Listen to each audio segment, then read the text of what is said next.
Precious Achiuwa will show that he is more than just a trade throw-in, but a valuable piece to the Raptors' future.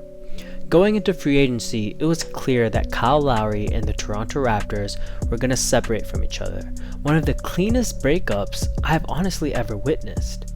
It was evident that Lowry was the prize in this year's free agency, and many teams looking to push into contention were trying their hardest to bring him in. The Heat, Mavericks, and Pelicans seemed like the teams most likely to land him. The Heat showed that they wanted him more and were willing to pay him $90 million over 3 years. Quite a high price for a 35-year-old not named LeBron James. However, to fit his salary, they have to make another move, and they had to unload Dragic's contract, who is set to make $18 million in this upcoming season. It came at a cost for the Heat, as Masai was able to pry away the 6'8" Nigerian center Precious Achiuwa. No one really thought much of this addition because the Heat were landing the prize of free agency in Kyle Lowry. However, once again, Masai and Bobby Webster have shown why they are one of the best front offices in the league. At a glance, it's a complete win because they got him for absolutely nothing. At worst, Precious is just an average player who will flourish as a bench player and contribute when he's called upon. However, that is not why the Raptors wanted him, and that is not why I'm very high on his play and potential. For the 20th pick out of USC, his rookie year was somewhat of a disappointment, as he only averaged 5 points per game and 3 rebounds per game, while shooting 54% from the field in 12 minutes a game. During the Heat's playoff stint this year, he was a complete afterthought, registering a mere 4 minutes per game. However, the important thing is, he was just a rookie on a team that truly did not need him to make an impact because of their depth. Just like every rookie in the NBA, he had a lot of room for improvement, and that is where his excitement begins. Over the offseason, we all know about how Team USA was struggling against competition in the Olympics.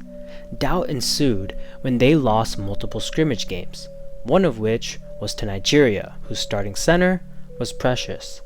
In that game, he had one of the most memorable moments for any Nigerian fan.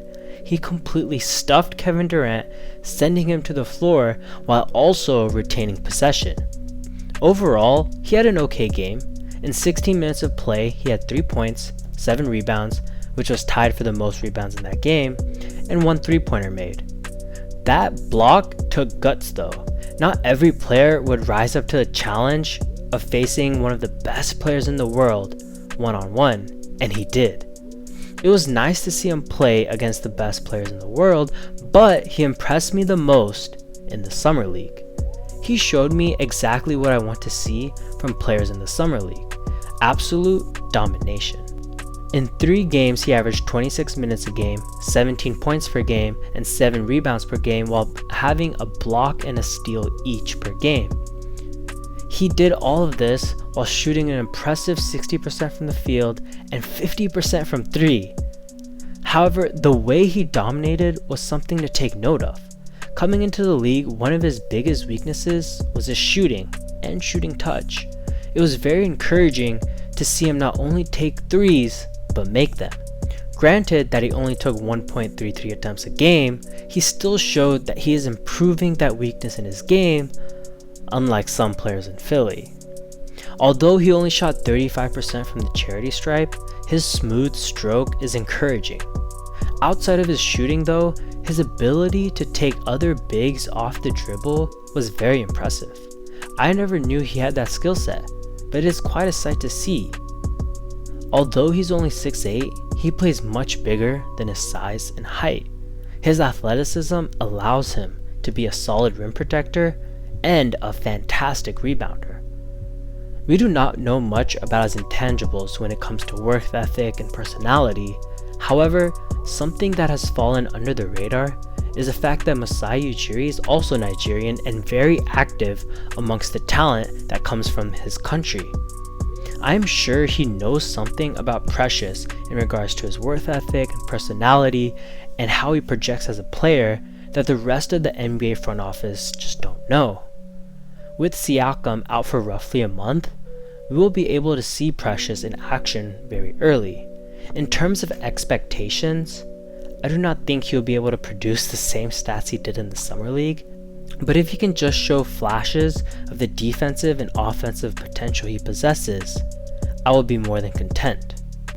In a grand scheme of things, the Raptors got Precious for literally nothing. Kyle Lowry was a free agent, and they just took Dragic's contract to land a player like Precious. At worst, he is a nobody, but at best, he could be a very important piece for the Raptors' future.